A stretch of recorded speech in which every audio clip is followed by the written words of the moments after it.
ಹರಳುಕಲ್ಲು ಅಗೆತಕ್ಕೆ ಸಂಬಂಧಿಸಿ ವಿಚಾರಣೆಗಾಗಿ ಕೊಲ್ಲಮುಗ್ರು ಗ್ರಾಮದ ಇಬ್ಬರು ವ್ಯಕ್ತಿಗಳನ್ನ ಸುಬ್ರಹ್ಮಣ್ಯದ ಅರಣ್ಯಾಧಿಕಾರಿಗಳು ಕರೆದೊಯ್ದು ಓರ್ವ ಯುವಕನಿಗೆ ತೀವ್ರ ಹಲ್ಲೆ ನಡೆಸಿದ್ದಾರೆಂಬ ಆರೋಪ ಕೇಳಿಬಂದಿದೆ. ಆದರೆ ಈ ಹಲ್ಲೆ ಆರೋಪವನ್ನು ಅರಣ್ಯಾಧಿಕಾರಿಗಳು ನಿರಾಕರಿಸಿದ್ದು ಹರಳುಕಲ್ಲು ಅಗೆತಕ್ಕೆ ಸಂಬಂಧಿಸಿ ವಿಚಾರಣೆ ಮಾತ್ರ ನಡೆಸಿ ಕಳುಹಿಸಿದ್ದೇವೆ ಎಂದು ತಿಳಿಸಿದ್ದಾರೆ. ಕೊಲ್ಲಮುಗ್ರು ಗ್ರಾಮದ ಮೋಹನ ಕೊಳಗೆ ಮತ್ತು ಕಮಾಲಾಕ್ಷ ಬೆನರ್ಜಿ ಎಂಬವರನ್ನು ಏಪ್ರಿಲ್ 27ರಂದು ಸುಬ್ರಹ್ಮಣ್ಯದ ಅಧಿಕಾರಿಗಳು ಬಂಧಿಸಿ ಕರೆದೊಯ್ದು ತೀವ್ರ ವಿಚಾರಣೆ ನಡೆಸಿದ್ದರು. ಈ ವೇಳೆ ಅವರು ಹಲ್ಲೆ ನಡೆಸಿದ್ದರಿಂದ ಮೋಹನ್ ರವರ ಭುಜಕ್ಕೆ ಏಟಾಗಿದ್ದು ಕಾಲು ಊತುಕೊಂಡಿದ್ದು ನಡೆಯಲಾಗದ ಸ್ಥಿತಿಯಲ್ಲಿದ್ದಾರೆ. ಅಲ್ಲದೆ ಒತ್ತಾಯ ಪೂರ್ವಕವಾಗಿ ಕೆಲವರ ಹೆಸರು ಹೇಳಿಸಿ ಖಾಲಿ ಹಾಳೆಗೆ ಸಹಿ ಹಾಕಿಸಿರುವುದಾಗಿ ಮೋಹನ್ ಕೊಳಗೆ ಮತ್ತಿತರರು ಆರೋಪಿಸಿದ್ದಾರೆ. ಈ ಆರೋಪದ ಬಗ್ಗೆ ಸುಬ್ರಹ್ಮಣ್ಯ ವಲಯಾರಣ್ಯಾಧಿಕಾರಿ ರಾಘವೇಂದ್ರರನ್ನು ಸಂಪರ್ಕಿಸಿದಾಗ ನಾವು ಯಾವುದೇ ರೀತಿಯ ಹಲ್ಲೆ ನಡೆಸಿಲ್ಲ, ಹರಳುಕಲ್ಲು ಅಗೆತಕ್ಕೆ ಸಂಬಂಧಿಸಿ ಮಾಹಿತಿ ಕಲೆ ಹಾಕಿಯೇ ಬಂಧಿಸಿದ್ದೇವೆ.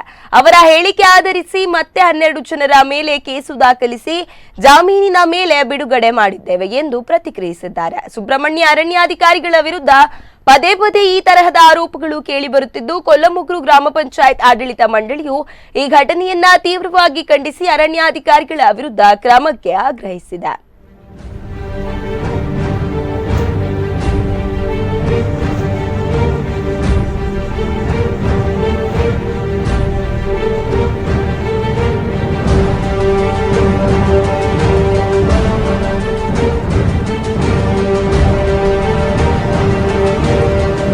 ನನ್ನ ಹೆಸರು ಮೋಹನ್.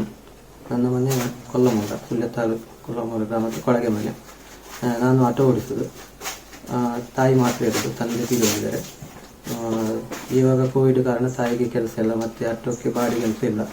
ಮನೆಯಲ್ಲಿ ತುಂಬ ಕಷ್ಟ, ಮತ್ತು ಹೊರಗಡೆ ಹೋಗಲಿಕ್ಕೆಲ್ಲ ಕಷ್ಟ, ಮತ್ತು ಊಟ ಮಾಡಲಿಕ್ಕೆ ಕಷ್ಟ, ಟಾಯ್ಲೆಟ್ ಬಾತ್ರೂಮ್ ಎಲ್ಲ ಹೋಗಲಿಕ್ಕೆ ಕಷ್ಟ ಆಗ್ತದೆ. ಮತ್ತು ನಾನು ಆಟೋದಲ್ಲಿ ಕೂತ್ಕೊಂಡಿರುವಾಗ ರಾತ್ರಿ 9:30 ಆಗಿದೆ. ಅಷ್ಟು ಗಂಟೆ ಆಗುವಾಗ ಇದು ನೀನು ಹರಳುಕಲ್ಲಿಗೆ ಹೋಗೋ ಇನ್ಫಾರ್ಮೇಷನ್ ಕೊಡೋದು, ಹೇಳ್ಕೊಂಡು ಹೋಗಿ ಹೊಡೆದದ್ದು. ಫಸ್ಟಿಗೆ IBಗೆ ಕರ್ಕೊಂಡು ಹೋದ್ರು, ಕೊಲ್ಲಮೂರದ ಮೇಲೆ ಬಂಗ್ಲೆಗೆ. ಮತ್ತೆ ಅಲ್ಲಿಂದ ರೇಂಜ್ ಆಫೀಸಿಗೆ ಕರ್ಕೊಂಡು ಹೋದ್ರು. ಅಶೋಕ ಬೀಳಿಗೆ ಬಂದು ಹೊಡೆದದ್ದು. ಮತ್ತೆ ಅಲ್ಲಿ ಸುಂಕದ ಕಟ್ಟೆಯಲ್ಲಿ ಹೊಡೆದಿದ್ದಾರೆ. ಮಾತಾಡಿದಾಗ ಅವರು ಕೈಯಲ್ಲಿ ಪ್ಲಾಸ್ಟ್ ಹಾಕೊಂಡಿದ್ರು. ಪ್ಲಾಸ್ಟ್ ಹಾಕೊಂಡಾಗ ಕೇಳಿದ್ರು, ಏನಾಯ್ತು ಅಂತ ಕೇಳಿದ್ರು. ಇಲ್ಲ ಸರ್, 2 ದಿನದ ಹಿಂದ್ಗಡೆ ನಾನು ಬೈಕಲ್ಲಿ ಬಿದ್ದೆ ಅಂತ ಹೇಳಿದ್ರು. ಬೈಕಲ್ಲಿ ಬಿದ್ದೆ ಅಂತ ಹೇಳಿದ್ರೆ ಯಾಕೆ ಬಿದ್ದೆ ಅಂತ ಹೇಳಿದ್ರೆ, ಇಲ್ಲ ಸರ್ ಆಯ ತಪ್ಪಿ ಬಿದ್ದೆ ಅಂತ ಹೇಳ್ತಾರೆ. ಸರಿ ಆಯಿತು, ಹಾಸ್ಪಿಟ್ಲ್ ಹತ್ರ ತೋರಿಸ್ಕೊಂಡಿದ್ದೆ ಅಲ್ಲ ಸರ್, ಯೋಗಕ್ಷೇಮಲ್ಲಿ ವಿಚಾರಿಸಿದ್ವಿ. ಇಷ್ಟು ವಾಸ್ತವ ಅಂಶ.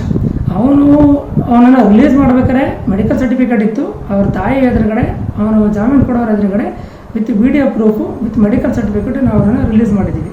ನಂತರದಲ್ಲಿ 4ನೇ ತಾರೀಕು ಅವರು ಇಡೀ ಟೀಮ್ ಕಟ್ಕೊಂಡು 15 ಜನ ಕರ್ಕೊಂಡು ಬಂದಾಗ ಆತ ಇತ್ತು. ಅದನ್ನು ಪಬ್ಲಿಕ್ ಎದುರುಗಡೆನೇ ಮಾತಾಡಿಸಿದಾಗ ಒಬ್ಬ ಪಬ್ಲಿಕ್ ಅದಕ್ಕೆ ಸಾಕ್ಷಿಯಾಗಿದ್ದಾರೆ. ಯಾರು ಸಾಕ್ಷಿಯಾಗಿದ್ದಾರೆ ಅನ್ನೋದ್ರ ಬಗ್ಗೆ ತಾವೇನೋ ವಿಟ್ನೆಸ್ ಕೊಟ್ಟಿದ್ದಾರೆ. ಇದೇ ಕಡಬ ಹಾಸ್ಪಿಟಲ್ ಕೊಟ್ಟಿರೋದು. ಅದರ ನಂತರದಲ್ಲಿ ಇದು ಮಾರ್ಚ್ 27ನೇ ತಾರೀಕು ಆಗಿರೋದು.